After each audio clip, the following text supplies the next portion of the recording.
श्लोक 5.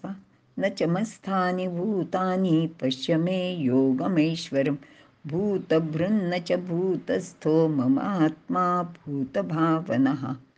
अर्थ: हे अर्जुना, माझे योगरूप ऐश्वर्य पहा की माझ्या ठिकाणी भूते नाहीत. भूतभावन स्वरूप मी म्हणजे परमेश्वर भूतांना धारण करतो, परंतु त्यांचे ठिकाणी मी राहत नाही. विवरण पाहूया.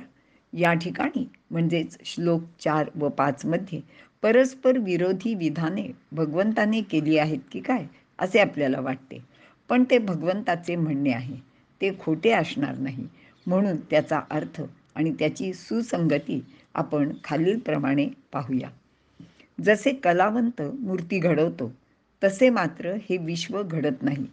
ते केवळ उदाहरणापुरते किंवा एखाद्या मर्यादित दृष्टांतापुरतेच खरे आहे, कारण त्यामध्ये मूर्ती ही कलावंताची साकार कल्पना आहे.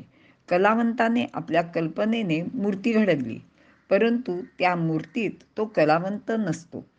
या दोन स्वतंत्र गोष्टी आहेत आणि दोन भिन्न वस्तूंमध्ये किंवा व्यक्तीमध्ये संबंध प्रस्थापित होतो. पण येथे मात्र तसा प्रकार किंवा वस्तुस्थिती नाही, कारण वासुदेव सर्वमिती हे संपूर्ण जग म्हणजेच ईश्वर आहे.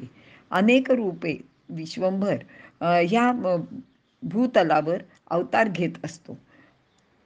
प्रत्येक छोटी मोठी गोष्ट हे त्याचेच रूप आहे. म्हणूनच मीच माझ्यात आहे असे म्हणणे व्यर्थ आहे.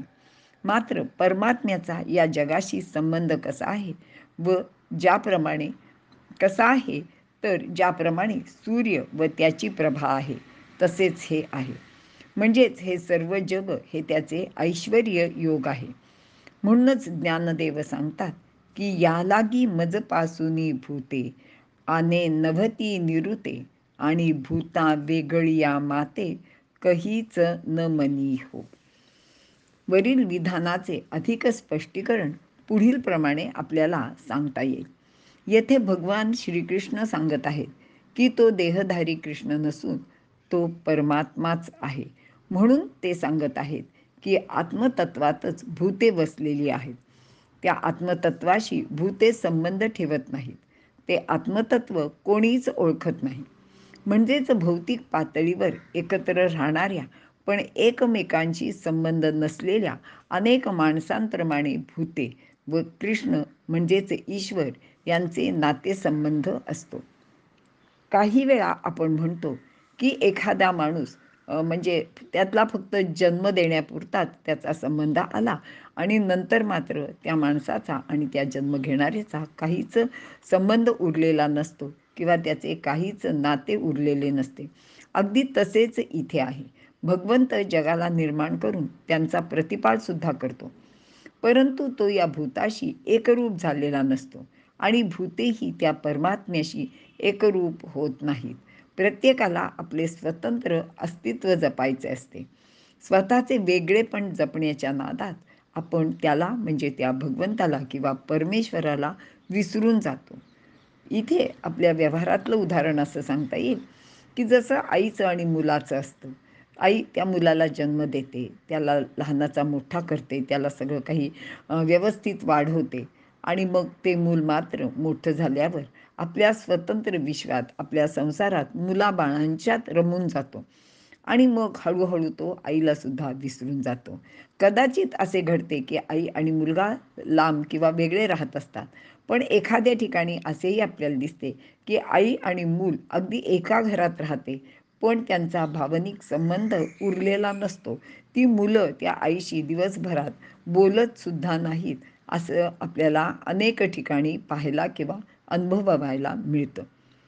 अगदी असंच उदाहरण आपल्याला तुरुंग अधिकारी आणि कैदी यांच्याबद्दल सांगता येईल. कारण हा तुरुंग अधिकारी कैद्यांबरोबरच तुरुंगात असतो. कुठे जिथे त्या संपूर्ण तुरुंगात वेगवेगळे विभाग आहेत तिथे तिथे ते कैदी असतात आणि तिथे कुठेही हा जो अधिकारी आहे तो जाऊ शकतो आणि तो कुठेही त्या ठिकाणी जाऊन तिथे काय चाललं आहे ते पाहू शकतो. तसंच परमात्मा सर्वत्र आहे, पण तो आपल्याला जाणवत नाही. तो आपल्यामध्ये असून नसल्यासारखाच आहे.